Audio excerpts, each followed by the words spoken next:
Have you ever seen the name Palantir pop up in the news or on a stock chart and thought, wait, what do these guys actually do?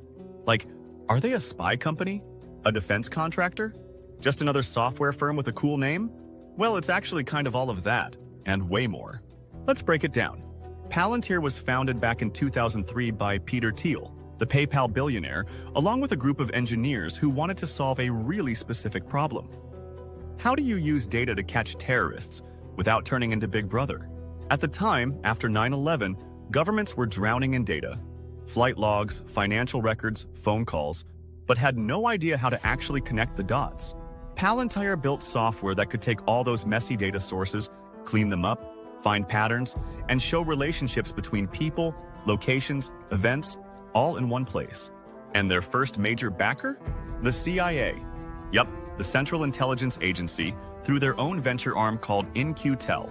So yeah, Palantir basically started out building tools for spies. Fast forward a few years, and that same core software evolved into something much bigger. Today, Palantir works with intelligence agencies, militaries, hospitals, energy companies, banks, manufacturers, even Formula One teams.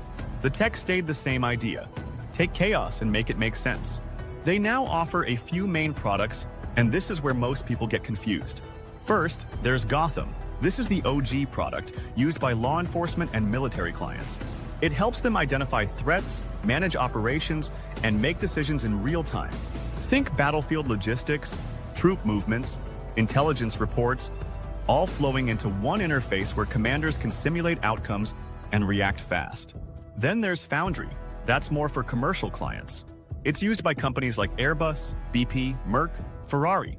Same idea, but instead of tracking terrorists, it's used to manage supply chains, optimize factories, detect issues in manufacturing, or improve operations. It's like a super intelligent command center for your business. And then there's Apollo, which runs under the hood and keeps everything secure, up to date, and working even in tough environments, like literally on a warship or in a disconnected data center in the middle of nowhere. Here's the cool part. Palantir doesn't just sell you the software and walk away. They send actual teams to work alongside their clients. They embed with them, help figure out exactly what problems need solving, and build solutions together. It's kind of like a software company mixed with special forces. Real-world examples? Their tech was used to help locate Osama bin Laden. It's currently used by NATO allies in Ukraine to coordinate defense operations. During COVID, Palantir helped governments allocate vaccines and hospitals predict ICU demand. And companies use it to simulate factory outcomes before making changes, literally saving millions by testing scenarios virtually. Now, Palantir's not without controversy.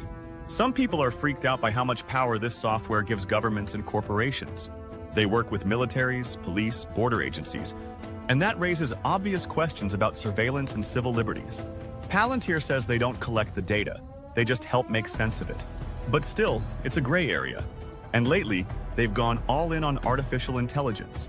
They launched something called the AIP, the Artificial Intelligence Platform, which lets companies and militaries plug AI models, like GPT, into real-time operational data. So now, you could literally ask, where are my supply chain bottlenecks today?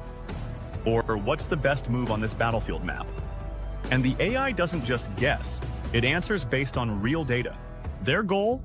To become the AI infrastructure layer for everything from national defense to energy to pharma. Not just another app, but the platform that everything runs on. So what does Palantir actually do? They turn chaos into clarity. They help decision makers see the full picture, simulate the future, and act faster than anyone else. And if they pull this off, Palantir could be one of the most important and most misunderstood companies of the next decade. Let's talk stock. Palantir went public in 2020 via direct listing. At first, Wall Street didn't really know what to do with it. They weren't profitable, their contracts were complicated, and the whole spy tech vibe confused a lot of investors. The stock shot up, then crashed hard in 2021 like everything else that was hyped. But here's the plot twist. Palantir is now profitable. Their margins are rising, commercial revenue is growing fast, and they have zero debt with over $3 billion in cash. That's a big deal for a company that's often seen as too government-heavy. And now with their AI push, the so-called AIP platform, they're finally getting attention as a serious player in the future of enterprise AI. Big banks, healthcare giants, energy firms, they're all testing Palantir's AI workflows. Analysts are still split. Some say it's overhyped at a 50B+ valuation. Others say this is just the beginning, that Palantir could be the next Microsoft of operational AI. My take? If they keep winning big contracts and their AI platform scales, Palantir might go from misunderstood tech stock to one of the foundational software companies of the 2030s. But hey, it's still a wild ride.